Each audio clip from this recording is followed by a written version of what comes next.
Don't forget to like and subscribe. Prepare yourselves to be utterly mesmerized as we welcome a true titan in the entertainment industry to our show today. Her influence spans continents, cultures, and cinematic genres. Her journey began in the heart of New York City, where she co-founded the iconic theater company Malaparti alongside the legendary Ethan Hawke, a bold move that set the stage for her ascent into the atmosphere of global casting. Armed with an MFA in acting from the prestigious Trinity Repertoire Company and a BA from the elite University of Pennsylvania, she has taken her unparalleled talent across the Atlantic, where she has single-handedly redefined casting in Europe and beyond. Her visionary work isn't confined to a single market. Instead, she masterfully bridges the American, European, and global entertainment landscapes, crafting casting decisions that have shaped some of the most celebrated productions of our time. Her credits read like the Hall of Fame of modern cinema and television, from the Oscar award-winning Ford v Ferrari to Terrence Malick's breathtaking A Hidden Life to Netflix blockbuster historical epic Barbarians. And if that wasn't enough, she's been the genius behind an array of ambitious international productions, each one more daring and impactful than the last, including Our Wonderful Years, Sam Saxon, Snow, Me and Veronica, Grind, At War with Love, Iceman, What We Wanted, and Bad Director. These are just a few highlights from her glittering repertoire that includes over 31 casting triumphs.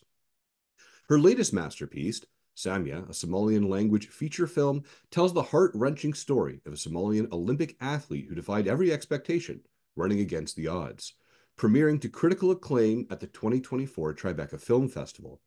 This film is yet another testament to her unique ability to find and amplify the human spirit in every project she touches. Now, she's not just merely a casting director. She's a global tastemaker, shaping the very fabric of international cinema and television. President of the European Board of Governors for the Casting Society of America, and revered board member of the International Casting Directors Association, a founding member of the Italian chapter of Women in Film, Television, and Media. Her career is nothing short of a masterclass in international casting. But perhaps her most remarkable achievement is her ability to break barriers and build bridges across continents, all while nurturing the next generation of talent. Her work transcends borders and languages, leaving an indelible mark on every project she touches. So, dear audience, prepare to be inspired, awed, and utterly captivated by the brilliance, creativity, and unstoppable force that is Cassandra Han. Cassandra, thank you so much for your time and welcome to the show. Thank you for inviting me here. Yeah, I want to meet her. She sounds amazing. I don't know her. It's Super. really a Yeah, pleasure to have fantastic. you It's here. This such a is pleasure to be absolutely amazing. here. Now, I want to ask you, we're going to dive right into this here. Yeah. You're a renowned casting director. How did you get started in casting? Funnily, I worked for a Broadway producer, and he was doing a show called Love Letters. I don't know if you know this show by A.R. Gurney, and it had two actors on a stage with lights, and that was it. And it had to be recast like all the time. They had many different tours, and so I was kind of the only one I think in the office that wanted to deal with that because it was complicated. The casting director was kind of losing their mind, so I would like read. Magazines and find out like which movie star was dating someone new and then invite them to like go to Hawaii and do love letters. So that was like a weird way to begin. And then I started doing films after that. Yeah. Wow. So, and did sending people off to Hawaii to see who everyone is dating was That amazing. was, yeah, exactly. Reading like, yeah, gossip magazines was my very first job. And then it got obviously much more serious after that. And yeah, and then I started working in film. So, what made you fall in love with casting? Why not being a doctor or, a veterinarian or even diving into being an actor? I mean, I have to be honest that for me during the 90s, during the first steps, casting was kind of my day job. Um, I just kept getting asked to do it, and so I kept doing it, and it was a lot of fun, but it wasn't like something I was that engaged in, I guess, in a really deep way. And then I stopped for about 10 years when I moved to Europe. And then in 2014, I started it up again. And at that point, it was really a decision that I wanted to do it. and it wasn't. It became less of a money job. Well, not less of a money job. It became not a money job, and definitely over here in Europe. And it just became something that I was extremely passionate about. And it just kind of brought together everything that I had done in the past. So, like the acting training is really, really helpful. Even the producing training that I've done or the producing experience I have is also super helpful because often we're doing attachments of like actors to get the project going, for example. So it kind of touches on a producerial job at some point. And yeah, I just love it. I love every day I wake up in the morning, like excited about what I have to do, which is sort of a goal in life, right? So if you had to go back and say, you're not allowed to be a casting director, you have to follow a different career path, what do you think you would have done? I would be a journalist. Hmm. I would be a journalist. Yeah. I love research. I love especially like maybe an investigative one. I'm like really good at like getting little clues and putting it all together and like figuring out what's going on. So yeah, I think I would have liked to do that. Now, you had mentioned that you moved to Europe in about 2014. You started getting back into casting. Was there a certain project or someone who approached you, and that's where you fell in love with it again? You're like, yeah, okay, I'll pick this up again, no problem. And then you fell in love with it. Yeah, yeah, it's funny. I actually, to be honest, I was still casting when I moved to Europe, and I was doing it across the ocean for a certain amount of time as well. And then I stopped completely because I thought, well, I could never get into the European landscape. I didn't understand it. I didn't know what it was about. And then I became a translator. So I translated from German and Italian into English for about, yeah, 10 years. And actually, one of my clients was the film fund in the area of Italy that I lived in. So all of a sudden, they were like, "Didn't you used to cast?" And I'm like, "Yeah, yeah." And then they said, "Oh, well, we need that here." And then I started doing it in Italy and Germany from there. And then it just really took off very, very quickly. So, as you mentioned, you speak multiple languages. Have you ever run into an instance with, let's say, the director, the producer, or even cast, where there's just miscommunication between the different languages that are being spoken between everybody? 100% all the time. It's a linguistic mistake. I mean, for example, all the time I have to tell people translate the scene into whatever language it is, but have like a writer write it, even for the auditions, because often when you translate something, it just sounds very academic. It's not really something an actor can act. So I have that all the time. I had that this morning. I had it yesterday. I'm constantly that. I'm doing a deal for a big movie, and the producer just wrote, instead of saying, he meant to say resent it, like as if he resent it, but he said resend it, which sounded like an imperative to the, and then it confused the whole thing. So I had to like go in and sometimes it's better if people write in their own language because it's just, then you, of course, there's just a little thing that happened, but it happens every day, all day, also in my family with because everyone kind of has their own language. So like sometimes we'll have four languages going on at the dinner table. So So, how many languages does your family speak? so my husband is a native speaker of Italian and German. His mother is a German speaker, but his father was an Italian speaker. She also speaks English. She mixes all together. Our kids are trilingual, and then my husband's son is Dutch. And I lived in the Netherlands when I first came for 4 years as well. And so we have at a nuclear family dinner table, we've got those four languages. And then my father's Chinese. So that adds in a whole extra side twist there. I don't speak Chinese. I studied it, but I'm terrible. I can't do the tones. It's really hard.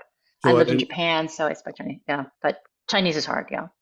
at any given time at your dinner table, there's four languages being fired Uh, across the table. Very, very often, and everybody switches, and it's like actually sometimes when waiters come up to take our order, they're just like, I don't know what to do here because we're all just speaking different languages. So it's funny.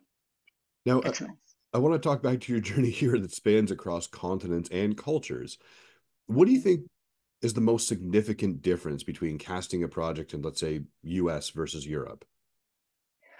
Well, I mean, there are many.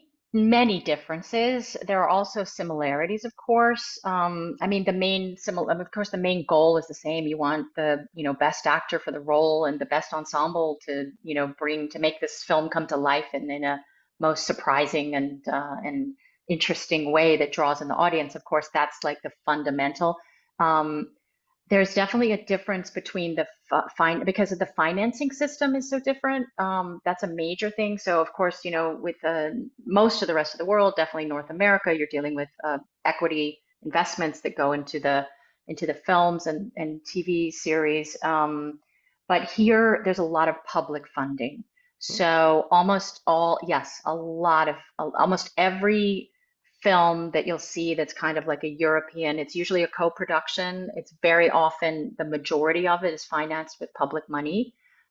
This is very, very hard for Americans, especially to understand because they're like the government gives you money to make movies. It's like confusing, but they do. And usually it's kind of a puzzle that they put together with different, like say three or more co-production companies, productions doing from different countries, and they gather the money and it's like regional, city, country, pan-European. It's all the money coming from different places.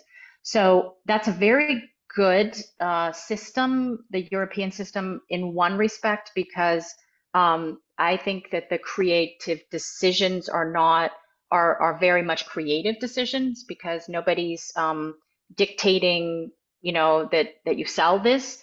And actually, the players, the producers, and everything, mostly they're paid by making the film. The amount of money that they make at the end is not, of course, they want success, but it's not like a big deal if the movie makes nothing. They still get paid. Mm.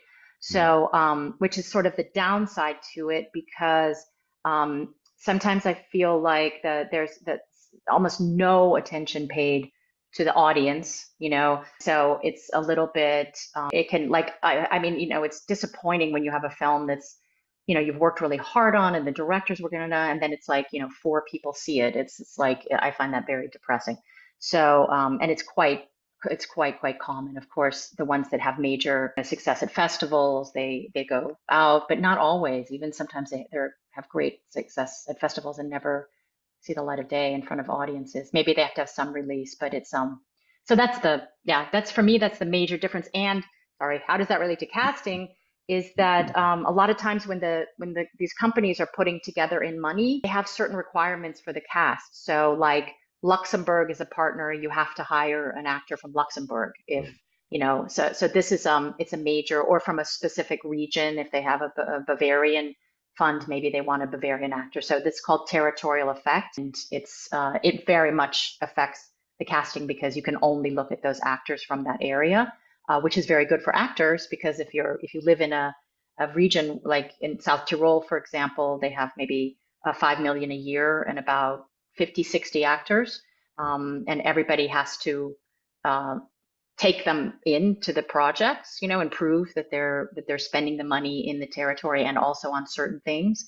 Luxembourg, for example, they really, you must take Luxembourg actors, and there are some careers that have been launched from that, like Vicky Creeps. I always say she's a Luxembourgish actor. Of course, she's a wonderful actress, but she got a lot of really meaty roles and great opportunities being from Luxembourg. Sorry, long answer, but No, the and you know what? It's case, yeah. it's perfect because it's one of those things where as actors and actresses, we sit there and say, well, why are you bringing people in from this country or that state or this province or whatever the case may be? We have lots of people here. And what you're Yeah. saying is in Europe, they've kind of put this incentive in there that says you can do whatever you want, but you got to hire at least X amount of people from this area, which Yeah, helps you them. have to spend exactly. You literally, if you get 500,000, you have to spend 750,000 in the region. It's like economic development, and so the actors being part of that are part of the negotiation almost with when you get the funding. That's huge. Yeah, Like when you think yeah. about I always tell German and French speaking actors like move to Luxembourg. there's only It's 50 like people. Maybe because Berlin, 51 getting a yeah, job. exactly. I know exactly. German actors are always like, should I move to LA? And I'm like, no, don't move to LA. Move to Luxembourg. So, you know, you get opportunities for sure. Now, when we talk about casting, and I love your answer there, was beautiful. Are there any emerging trends in casting that you see that perhaps the actors and actresses are unaware of at this time? I feel like this particular moment, like after the bursting of the peak TV streaming bubble, which was definitely a bubble, it's I find the market very, very austere. So what does that translate into casting wise? It means that even companies that are even projects that are completely financed, for example, really want to hold on to like a life raft, which is like a famous actor, a bankable actor. Not it's not just about fame, it's about bankability, about what they can bring to the project, what they can get. They can get the project into the news, that sort of thing. So it's not it's always there, but I find that right now, and I speaking to my other colleagues who are casting for, all the same companies and also more for studios, et cetera, everybody says it's really like it's just a really, really important thing right now that everybody wants. They want names, names, names, names, names. So when the streaming revolution began, it was the complete opposite. We were told from Netflix or, whatever streamer, especially Netflix, they were very, very want names. They were just like, we want great talent. We've got distribution, set in. We don't need we don't want stars necessarily. We just want a great cast, great actors. And that gave a lot of opportunities to actors that I think would not have normally gotten those opportunities because of their philosophy about it. I think the market right now is just so tough that it's like I said, it's sort of like a life raft that the producers and distributors and everybody kind of, you kind of it's a big thing right now. So that's a thing. And it kind of affects everything down the cast a little bit because often those are expensive actors also. So the budget for the rest of the cast can diminish a bit if you've got like some big names on there with if you've got an overall budget and the money's going to someone else, sometimes the budgets are less, I think, for the fees for actors. I've noticed that. So when we look at that and we say, well, some places and countries, provinces, and states don't have a star culture, and Canada Hmm. is a really good example. We really don't have a star culture here. How do you say, well, we're going to get that? How do you break into that to become a star? You're going to have to leave wherever you are, move to Luxembourg, and become a star uh, to be Yeah, noticed. I mean, I always tell it's a good question. Canada is like, I have to admit, not like something that I know very, I don't know much about the cinema industry there. I know that there are treaties with Canada on the European side, it's very hard to co-produce with America, but it's much easier to co-produce with Canada.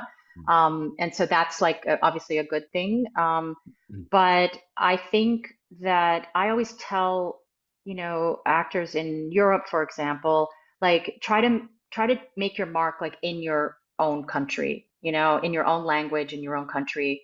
Maybe that happens to work for the French Canadian side, um, but because it's expensive to bring actors from place to place, and they're just not going to do it unless there's a reason to do it, unless you're bringing financing to the project or or it's impossible to find that actor in the other place. Right. Those are really the only two reasons that they do it. So obviously, if you're line producing a movie, you're going to say the same thing. So yeah, I mean, I think the most important thing is be as active as you can, try to create your own work. When you're starting off, do lots and lots of short films, do student films, just get yourself in front of the camera, get training, all of that. And then as you start going into the market, it's just, I always tell people it's a marathon. It's not a sprint, and you have to be prepared to put in the long haul. I mean, I have a lot of actor friends who made it after 25 years of doing, plays in basements in New York City and doing maybe a tiny role on Law and Order or some, over and over. It's a long process. It takes a long time. And the ones that stick it out are the ones that get there. It's all about longevity, really, more than anything else, and managing the rejection, quote unquote, which isn't always rejection, but that's a major from the actor point of view. It's a psychological challenge for sure over time. Creative criticism and the constant flood of rejection. Yes. I mean, I always tell it's like it's whenever I give like talks to actors and stuff, I just say there are so many things over which you have zero control. Literally zero. It's like I think maybe 10, 15% you have control over, which is basically your audition, and your body of work that you can show. So it's just so many decisions that are made for like also stupid reasons sometimes. Really just per whatever, just that's what happened, or things are changed, or there's like a power play between two decision makers. I mean, it could be something as dumb as that. And one likes one actor and one likes the other, and then they get into a big fight, and then they're both totally dug into the position.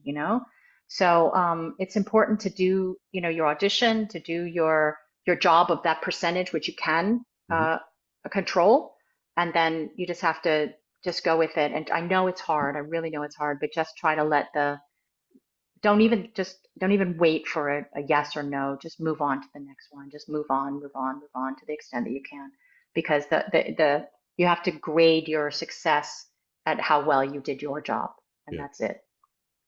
So when you talk about this and we talk about casting, we talk about, and we're touching on human nature, what do you believe would be the most surprising thing that you've learned about human nature and humans through your body of work? I don't want to say this in a negative way, but everyone's like very, it's not self-involved, but like people are like self-focused, which is okay, natural. Mm. So a lot of what I have to do in terms of like, helping European productions hire American actors or British actors or crossing borders within Europe or the other way around, sending European actors out to the States, is that everybody has a way of working that they think everyone else and they think everyone else works in that same way, Right. you know? And so my job is constantly like putting up flags like, oh yeah, but that's not how it works there. And even when I tell them, they don't understand until it happens to them, because I'll always say certain things that happen and then they're completely shocked by the same thing that they said, oh, okay, that happens.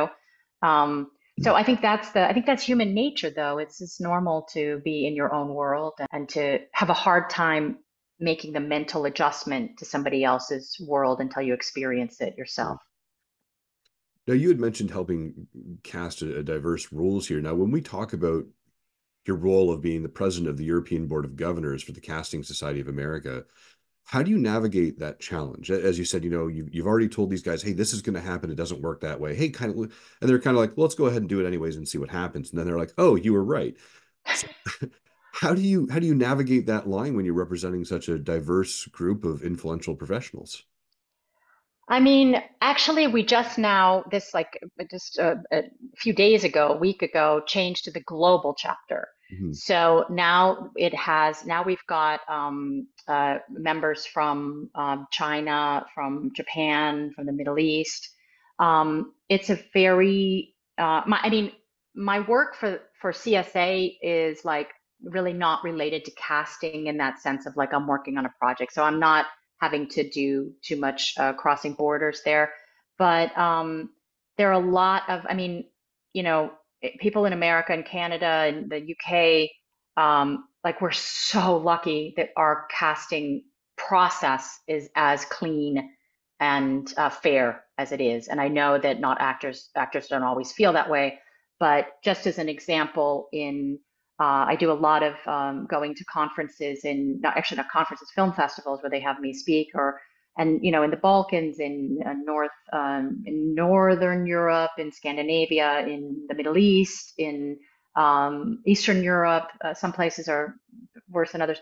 For this is just an example. There's this practice which is casting agents. Okay, a lot of people call casting directors casting agents wrong in the States, but that's just semantics. This is an actual person who is hired to cast, but they represent their own roster of clients, and so of course they cast their clients and then get the percentage on top of it, for the actors.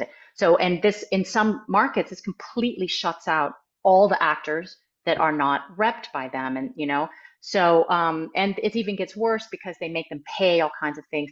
So it's very hard to go like to a region and try to say, especially to be honest, being American, and say that like it shouldn't be like this. So it's a very, very long process of trying to slowly affect change.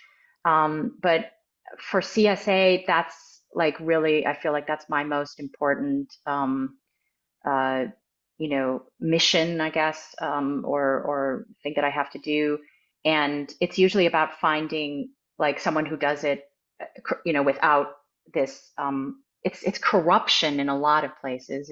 It is corruption that's doing casting in a good way, and then having that person try to within the country try to change things, but it's very, very difficult. And sometimes you hear like from producers, I hear them say, okay, I call actors directly, and then now they're just starting to spring up some agents there that are representing the actors. And then they say, okay, but when the actor sends us to their agent to negotiate the contract, then I just put them on a list of actors that I don't contact anymore. Mm. And I'm like, so blacklist? And they're like, oh no, it's not a blacklist. I'm like, well, what is it then? Because because of course they want to take advantage of people, and they don't want the protective, guardrails of casting on the side of production and the agent on the side of the talent. They don't want those guardrails in place because it stops them from taking advantage of people. So with all of this information, and I appreciate you sharing that with us, and it's not a blacklist, it's just a list. Maybe it's in red Yeah, pen. But, exactly. My list is in blue. I don't know. it's completely different. But so how do you know which projects to take on and which projects to walk away from then? Yeah, it's a big, big deal. It's hard. Um, I'm lucky because in Europe, in Germany and Italy, we don't really have that problem. Well, there's some degree in Germany, but it's just one particular case. But we don't have that problem, so it's pretty clear. I just did I think I can say this now because it's in the press, but I did a movie which was a German Netflix project that's in collaboration with Netflix Turkey. And I really, really had to vet the casting directors to do the local casting there to be sure that they weren't casting agents, because I think there are three in all of Turkey that don't uh, do that, that are not agents. So, luckily you've got like Netflix in there that says, no, no, of course we wanted to have this, we want to do it right. And so we support you in hiring and going through that process and hiring these people. But so a lot of times it's, yeah, I mean, a couple times I've not done projects because it had somebody attached to it that was doing that, and then I just said, okay, I can't like be a part of that because I'm enabling it Mhm. if I do it. It's hard because it's hard to research uh, exactly. The actors usually know, to be honest. The actors are the ones that know who's doing that and who's not. So I usually talk to actors. Now, when we talk about these challenges, and again, I really appreciate the insight when we look at, the casting talent and the actors and navigating this line. Now, you're a founding member of the Italian chapter of Women in Film, Television, and Media. How do you help change the perspective to empower women in this field? This is a amazing thing. So walk me through this. It was actually really funny how that started because I have a friend, she's American, she lives in Rome. She's a wonderful writer, really great. Kissy Dugan's her name. And she called me and said, yeah, this is insane. She said, I called up Women in Film and I said I wanted to join in LA and said I wanted to join the Italian chapter. And they were like, what Italian chapter? And so she was like, should we start one? And I'm like, yeah, definitely. And so, I mean, she does way more than I do. I have to admit, I'm not been so involved in it lately, but so we just got a group of Italian women together. We made, you had to have like 30 people to start it. We started the chapter, and now I get newsletters from them all the time. They're doing stuff. We went to Venice just at that. Do you remember there was this like 50-50 initiative that they had in Cannes? And there was this huge, really, really tough negotiations with Venice because the Italian culture. I mean, my husband's Italian. He's very, very open-minded, and he's not, doesn't have that toxic masculinity, but it's very, very, very rooted in Italian culture. So yeah, we got called a lot of names. We got threatened to never work again in Italy. A bunch of stuff like that. It was all very like under the, and those, I mean, I'm lucky because I'm American, I live outside, I have other markets, but the people that are really like working in Italy were the ones that were very courageous and kept going with it. I just saw there's a big women's initiative in Japan, and that's really cool because we're starting a thing over there, hopefully for the Tokyo International Film Festival. And I was really happy to read that they're already starting to try to make more parity. It's, there's a company that organization in Austria that does a whole gender parity report, and they did a report, and then within a certain number of years after, they have gender parity, for example, in Austria. So that's, yeah, it's very exciting. And people in power that give the funding have to pay attention to it. It's the only way is if you affect the purse strings a little bit. Fair enough. And maybe it's an incentivizing, not not a punitive Right. thing. It can, but it's good if people are incentivized also with money. That helps. But Another human nature. That's human nature. sure, money makes me want to do it more. Money makes the world go round. Yeah. Well, Cassandra, I've actually generated a list, and there's some of the biggest questions people have for casting directors. I'm going to ask you them. There's only 10 of them, and these are the Okay. top ones that I was able to find. Do casting directors only care about looks? No. Is it Looks how you look, yes, but not that you're beautiful. I mean, okay? it's not, I don't know what you mean by that look. You know what I mean? It's not, do you have to be beautiful? Absolutely not. But you need to look like the character would be good. Yeah. Do casting directors look at your social media for likes and followers and engagement? God, it's so hard. Not everything is like a yes or no answer. We're forced to sometimes, but we don't necessarily like to, but we are forced to take that into account occasionally. Yeah. Can an actor be blacklisted from a casting director? No, unless they, I don't know, do something really, really bad. Like, you know, yeah, really bad, like behaviorally, sure. Then if it's not safe to bring them on set, if they're not safe or something, yeah. But other than that, Some people have said networking is actually more important than talent. no. Ooh, I don't think so. Okay. Do casting directors watch every audition tape in its entirety? The really bad ones? No. But I watch enough to know if it's really bad. And I don't want, but that's true. That was also true in the room. I know it's, sorry, I'm supposed to do these short. That's true in the room. I mean, we were in the room and you performed the whole thing. Sometimes people were cut off, if it just wasn't going to work and it was a waste of everybody's time. But, we also zoned out. I mean, a little bit. I don't mean to be unfair, but, it's like when if it's not working, it's not working. So that's, yeah, my answer. Not black and Uh, white. is it true that casting directors make up their mind within the first 10 seconds? Hmm. I definitely get an impression. I can also tell, this is crazy. You get so good at it. I can tell, I have a pretty good indication if an actor is a good or bad actor just from a still of the beginning frame. Of course, I watch it, and usually my initial impression is verified. Um, but you can tell that it doesn't work quite early on, but you have to watch more and more and more to verify that it is going to work. I guess I'll say that. It's like there's like kind of two different processes there. Sure. And are actors judged on a single audition? No. Actors change, they evolve over time. Um, I love it when actors completely surprise me. And I'm very, very much a person who keeps auditions, looks back at them for the next project. And if somebody did, I have a whole file, like not for this film, of auditions I really like. And then I look in there and didn't work for that. But then I look at those actors who engaged me in some way for other projects.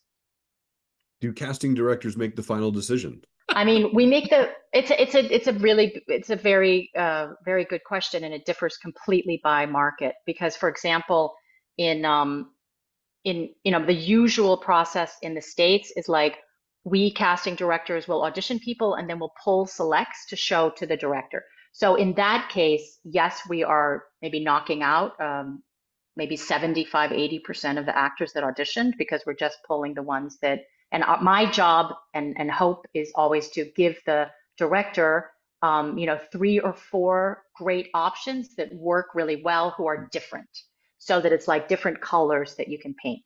The tendency in, I can't speak to the rest of Europe, but I can say for sure in Germany, to some degree in Italy, is that the casting directors don't always do a round of tapes before showing to the director. So they'll choose a certain number of actors, show them to the director, and then together, often with the producers, decide who will tape.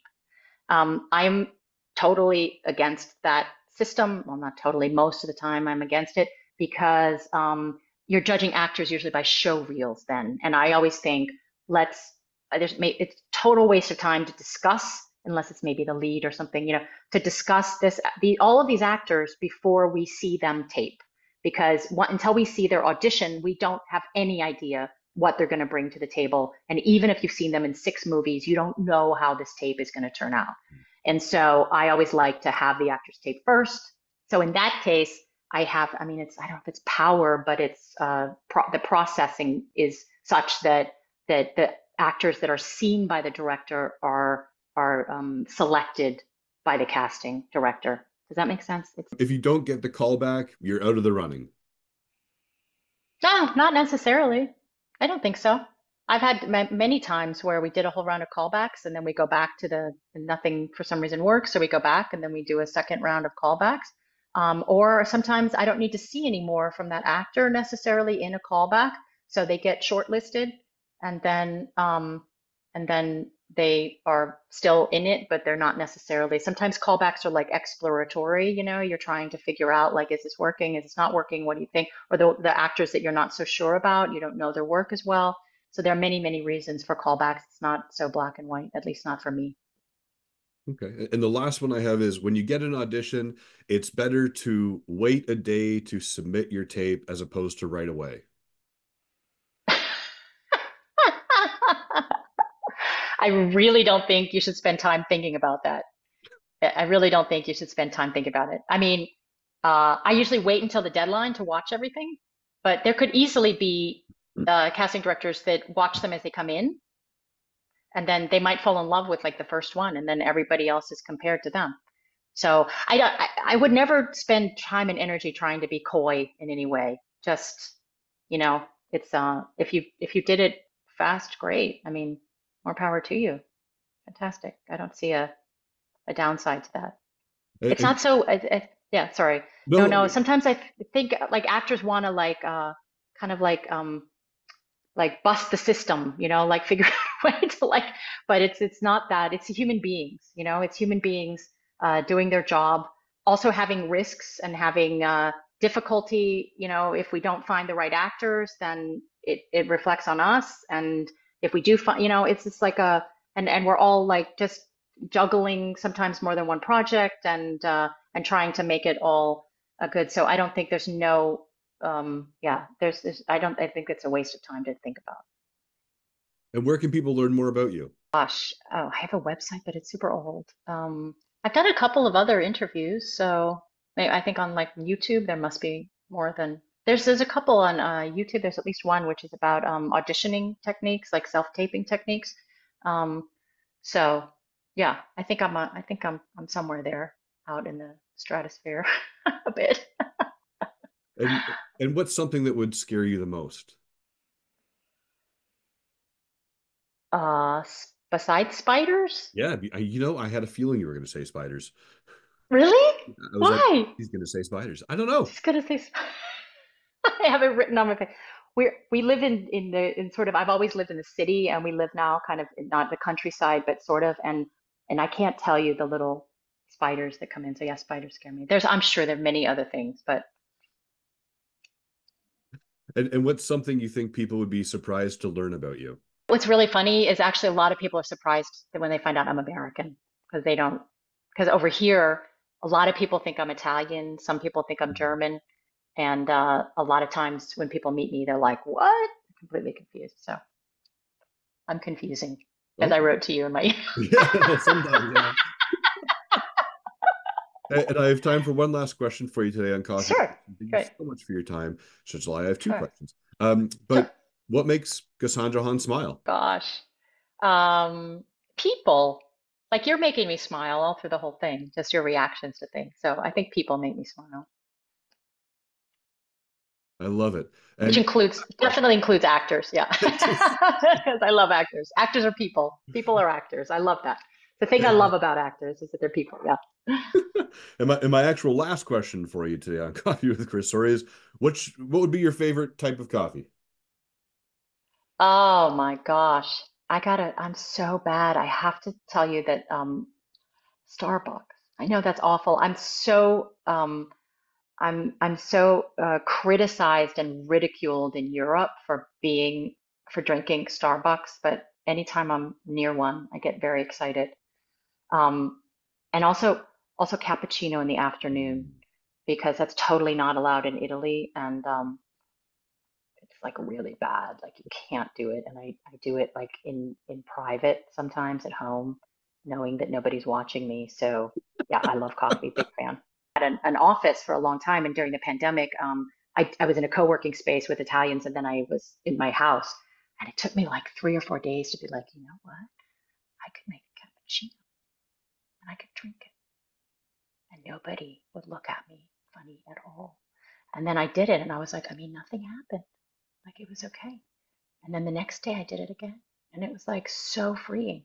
The Italian culture is extremely rule oriented regarding food and beverages. Secret cappuccinos. Okay. Secret cappuccino, the best kind of coffee, or secret. Well, it's been an absolute pleasure to have you here. And as I said, it was my last question for you today on Coffee with Chris. Thank you so much for your time. Everyone out there, smile to inspire and remember to have a fantastic day.